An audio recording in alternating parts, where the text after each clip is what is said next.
Welcome. Today we will start taking into consideration how to carry out a cultural due diligence. So I explained before the reason why cultural due diligence is extremely important. However, there are some circumstances in which even if the cultural due diligence is carried out in a little bit more superficial way, it could be okay. You may say, really? Yes, actually, really. Let's look at what are these circumstances. Well, first of all, when you are carrying out a due diligence, you will have to assess if you are integrating a company, so basically the target company or not. If you are integrating the target company, of course, the culture is extremely important because if there is no fit between the purchaser and the target, there are going to be significant issues. So, for example, if it is a merger, cultural due diligence is key. If it is, for example, an acquisition and there is not going to be a big deal of integration of the target. To be honest, even if you carry out a quite basic cultural due diligence, it should be fine. Unless, of course, identify elements that are a potential threat to the deal. But in these circumstances, so if there is not a great amount of integration, also a generic basic cultural due diligence is okay. Hang on, I'm not saying not to carry out the cultural due diligence.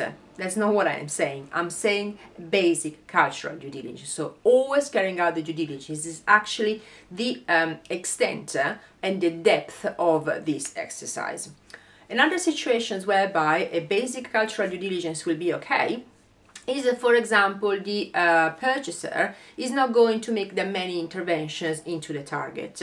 So if the performance of the target is okay, if you need, for example, to change specific processes, if, for example, you don't have to change the modus operandi of the target. Also, in this case, basically, a basic cultural due diligence will be more than sufficient. However, if, for example, you are not happy with the performance of specific area of the target and therefore you will have to implement interventions, well, in this case, you will have to carry out a thorough cultural due diligence.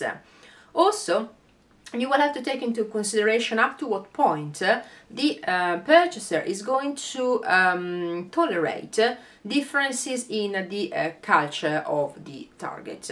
If basically the purchaser wants everyone to think the same, to do the same, etc., well, of course, carrying out a cultural due diligence is significantly important.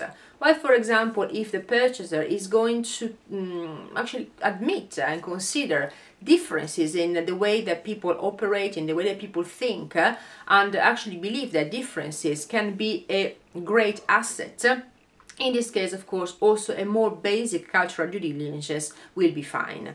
Just a word of warning.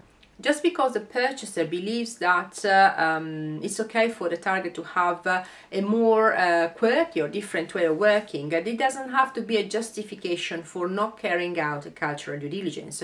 Because again, if even if the purchaser is very tolerant, some circumstances and some behaviors can still be extremely annoying and frustrating and actually lead to significant problems after the deal is sealed.